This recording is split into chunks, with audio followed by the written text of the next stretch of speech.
Reddy, my old friend for last 40 years, and Dr. Nageshwar Reddy, whose patient I am. And I've never seen a doctor like him in my life. My wife is a doctor. She did practice for about 25 years, free, being a gynecologist, but that is nothing compared to what Dr. Nageshwar Reddy is doing. And you all, and if you go to his hospital, poor and rich are treated same way.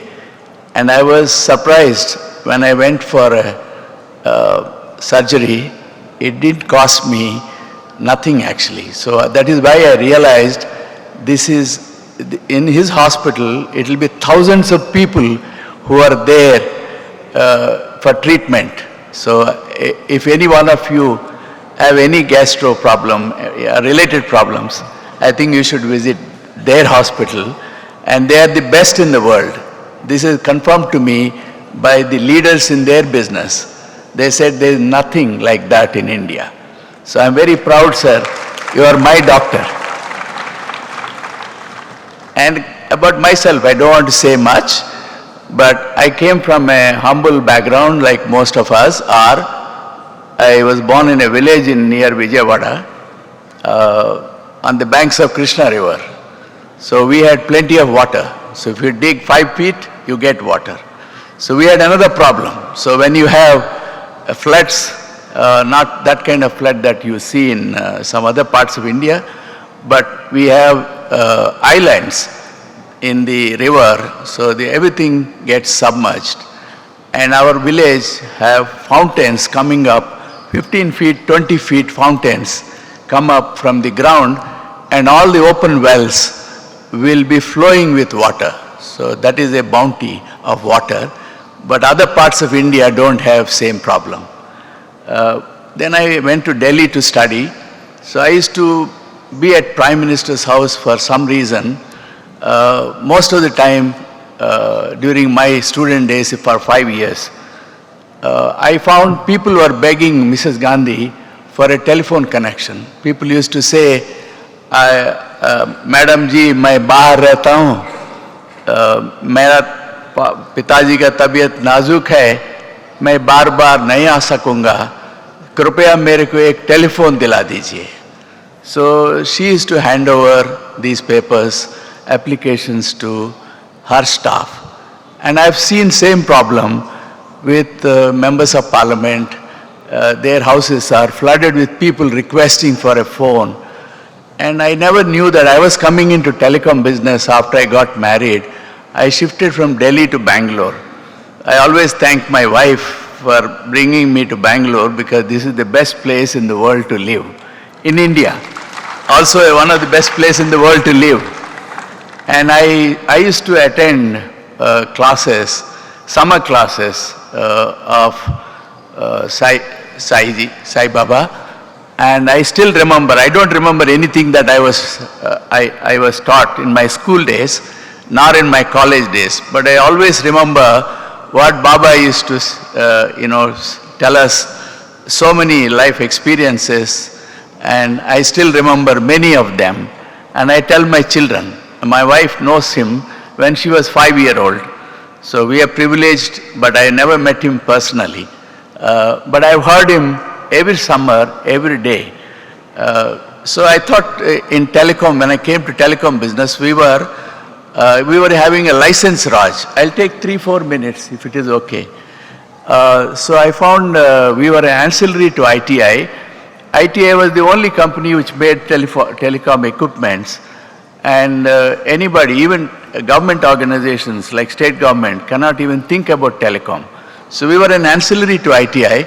So we learnt our initial technology from ITI, because that time India had only, in 1982, India had only 3 million phone lines. Our family came into telecom business when India had just 1 million phone lines in 1961. The population at that time was 300 million, and in 1982 it became 750 million. And the phone population was just grown by 2 million in 20 years. So the result was there is no connectivity even for state capitals. So there is no phone system in the village or taluka level. So you have to book a trunk call. And people used to say, आज trunk call book किया है, पता नहीं कब आने वाला है, मैं तो इधर से हिलूंगा नहीं आज. So I hope some of you understand Hindi. I can translate otherwise. So those were the days. You have to wait for 10 years to get a telephone line.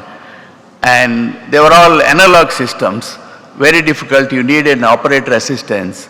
So then came our friend Sam Petroda. So without remembering two names, Rajiv Gandhi and Sam Petroda, telecom revolution would not have arrived at all. And around 4,000 engineers, young engineers, like many of you, have started working for CDOT with a lot of passion. So he introduced 5-day week, which was not known to India at that time.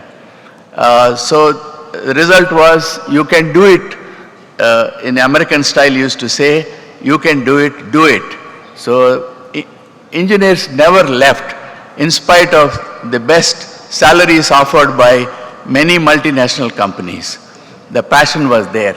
So we became a licensee in 90s of CDOT, and I bought ABB's telecom division and United Telecom from Vijay Mallya. Both were sick companies. I revived them.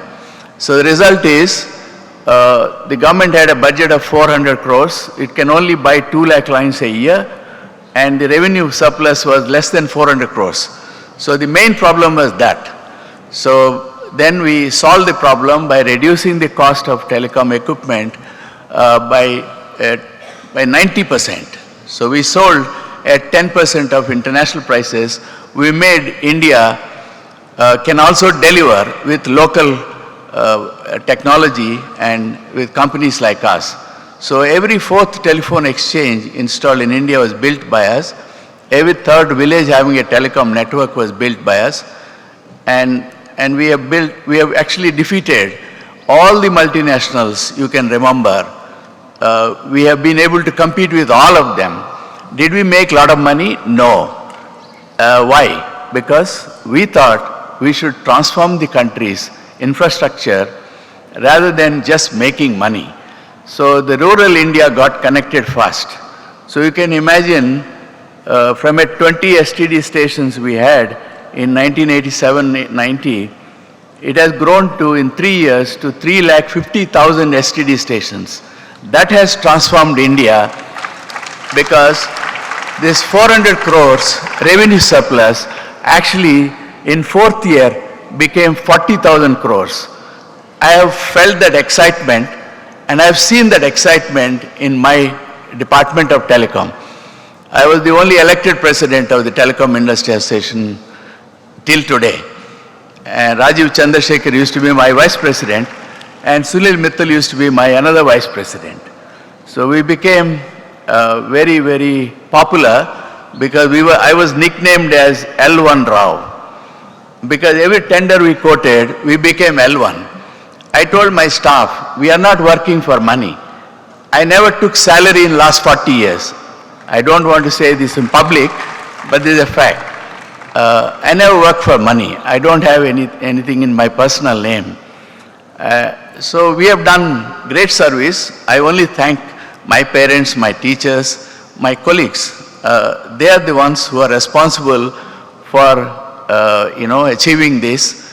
And in the COVID time, our organization worked day and night, called Trigen Technologies, and built COVID platform with all of you Indians, got vaccinated, still going on.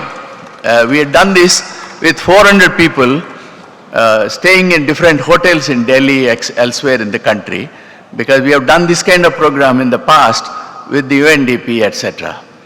So in the healthcare, we have done some small contribution, and we are now bringing out what used to be banking industry used to suffer a lot without technology. Healthcare industry has same problem. We are trying to address that problem. I will work with J.A.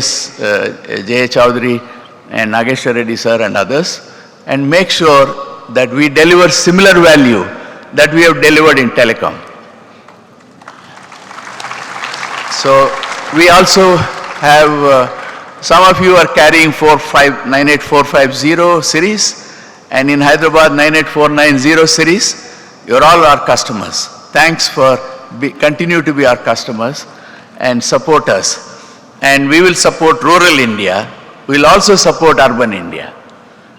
And last, we made a cost-effective phone. We were the first one to introduce a dual SIM phone. We sold for 700 rupees, Carbon Mobile. Some of you who love cricket probably know about this name very well. We are this year making 20 million phones for Jio. And we have a big factory in Tirupati now. We employ 3,000 people in that factory. Thank you very much.